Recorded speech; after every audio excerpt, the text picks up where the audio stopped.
안녕하세요. 법률고수 신중권 변호사입니다. 최근 각종 커뮤니티에 올라오는 교통사고 블랙박스 영상을 보면요. 실제로는 접촉이 없었음에도 불구하고 종종 사고가 발생할 때가 있습니다.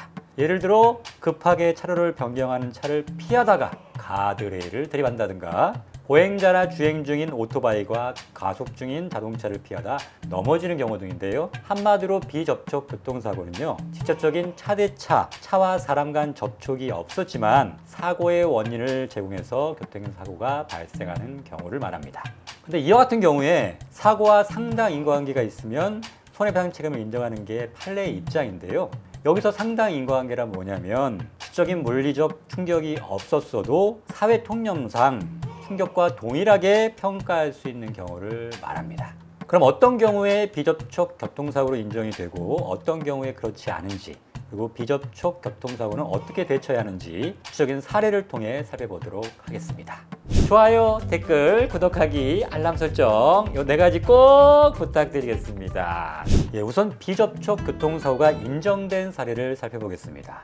진행 중인 우측 골목길에서 갑자기 튀어나와 도로에 급하게 끼어든 차량으로 인해서 진행 중인 차량이 핸들을 틀어 사고를 당한 경우에 비접촉 교통사고가 인정되었습니다. 당연히 운전자 입장에서는 우측에서 차량이 진입할 수 있다는 점은 예상이 가능하긴 하지만 사회통념상 4차선 도로에서 2차로로 주행하는데 타선 우측 골목에서 나온 차량이 갑자기 2차선에서 아니면 1차선까지 급하게 차선을 변경하리라고까지는 예상하기 어렵다는 겁니다. 반대로 최근 비접촉 교통사고가 인정되지 않아서 무죄 판결을 받은 사례도 있습니다. 운전자 A씨는 황색 신호에서 시속 42km로 횡단보도를 지나 다거리에 진입하던 중이었는데요. A씨가 직진하던 오른쪽에서 자전거를 타고 횡단보도 앞 도로를 역주행한 할머니가 갑자기 중심을 잃고 쓰러지면서 전치 12주에 대퇴골경부 골절상을 입은 사건입니다. 검찰은 A씨가 속도를 줄이지 않는 등 안전하게 교차로를 진입해 사고를 방지해야 할 의무를 이행하지 않았다라고 보고 불구속 기소를 했습니다.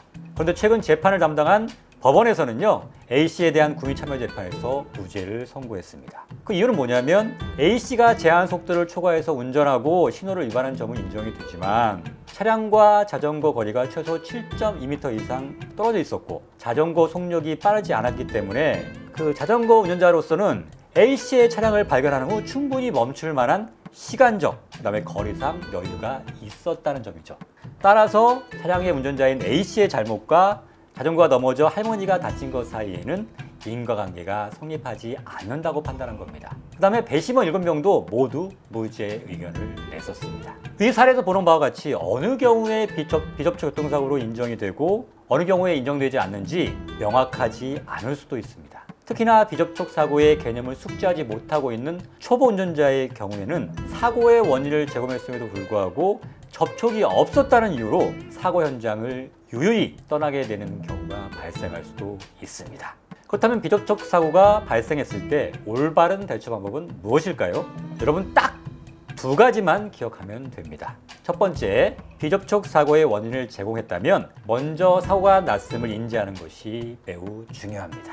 사고를 유발했는데도 불구하고 그대로 현장을 떠난다면 소위 뺑소니 가해자로 몰릴 수도 있습니다. 만약 정말로 사고를 인지하지 못했다면 이를 입증할 만한 증거나 피해자와의 합의 등이 필요하지만 쉽지 않은 방법입니다. 기본적으로 비접촉 사고 가해자라면 여느 사고 가해자와 마찬가지로 법에 따라 적절한 조치를 취해야 되는데요. 도로교통법 제54조에 따라서 사상자가 발생했을 경우에는 구호조치 등을 취해야 하고요. 추후 보상을 위해서 반드시 성명, 전화번호 등 정확한 인적사항을 피해자에게 알려줘야 됩니다. 만약 사건 직후에 현장에서 적절한 조치를 취하지 못했다면 반드시 경찰서에 방문해서 자진 신고해야 합니다. 만약 사고 원인 제공자가 그대로 사고 현장을 떠났다면 앞서 언급한 대로 비접촉 뺑소니 가해자로서 처벌이 가중됩니다. 이에 따라서 피해자가 사망 시엔 무기 또는 5년 이상의 징역, 상해를 입었을 경우에는 1년 이상의 징역 또는 500만 원 이상 3천만 원 이하의 벌금에 처해질 수가 있습니다. 더불어 사건 은폐를 위해서 피해자를 유기했다면 더 강력한 처벌을 받을 수 있겠죠. 두 번째, 반대로 비접촉 사고로 인해서 피해를 보았는데 가해자가 사라졌다면 주변의 CCTV나 블랙박스 등 명확한 증거와 함께 경찰에 신고 접수를 해야 합니다. 대체로 비접촉 사고는 뺑소니로 이어질 수 있고요. 과실, 판별 여부 등 기본적인 사고 수습이 과정이 간단하지 않은 경우가 많습니다.